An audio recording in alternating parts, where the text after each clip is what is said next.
माणगाव खोऱ्यातील पशुपैदास केंद्र निळेली येथील अधिकाऱ्यांच्या मनमानी कारभाराविरोधात ग्रामस्थांनी आक्रमक भूमिका घेतली।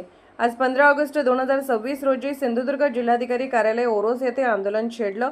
दरम्यान वरिष्ठ वन अधिकाऱ्यांच्या माध्यमातून करण्यात आलेल्या पाहणीत 2 ते 3 एकर क्षेत्रात वृक्षतोड झाल्याचे स्पष्ट झाल्याचा दावा ग्रामस्थांनी केला आहे। निळेली पशुपैदास क्षेत्राचे सुमारे 500 एकर शासकीय क्षेत्र असल्याचे सांगत संपूर्ण क्षेत्राची पाहणी केल्यास शासनाच्या महसुलाचे मोठ्या प्रमाणात नुकसान झाल्याची शक्यता असल्याचे निवेदनात नमूद करण्यात आले आहे। या सर्व प्रकरणाची खातेनिहाय सखोल चौकशी करून दोषींवर कठोर कारवाई करावी, तसेच कृषी विद्यापीठाने नेमलेल्या समितीच्या भूमिकेची ही चौकशी करावी अशी मागणी ग्रामस्थांनी केली। या प्रकरणात कृषी विद्यापीठ दापोलीचे कुलगुरू संबंधित अधिकाऱ्यांना पाठीशी घालत असल्याचा संशयही निवेदनातून व्यक्त करण्यात आला आहे।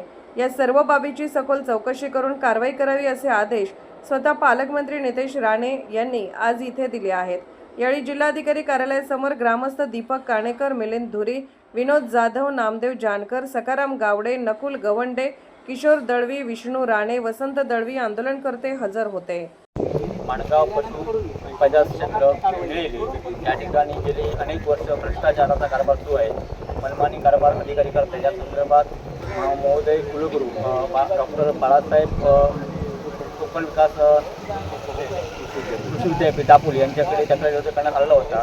त्याचा तक्रारी अर्जानंतर समिती नेमणूक करण्यात आली। समितीचे अध्यक्ष व्ही दळवी यांनी मात्र या समिती अहवालामध्ये अधिकाऱ्यांशी संगनमत करून क्लीनचिट देण्यात आली। या संदर्भात आम्ही आज या ठिकाणी माननीय जिल्हाधिकारी साहेब मॅडम यांच्यासमोर या ठिकाणी उपोषणाला बसलो आहोत।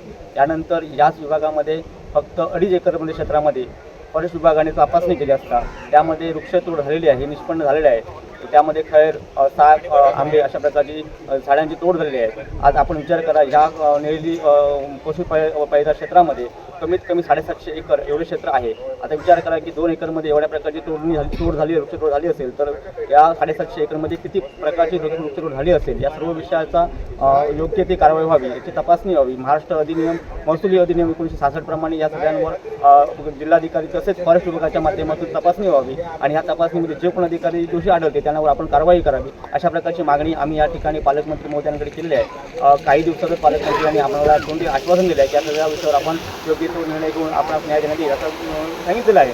परंतु ह्या येणाऱ्या 2 महिन्यामध्ये ह्या संबंधित विषयाची आम्ही वाट पाहू।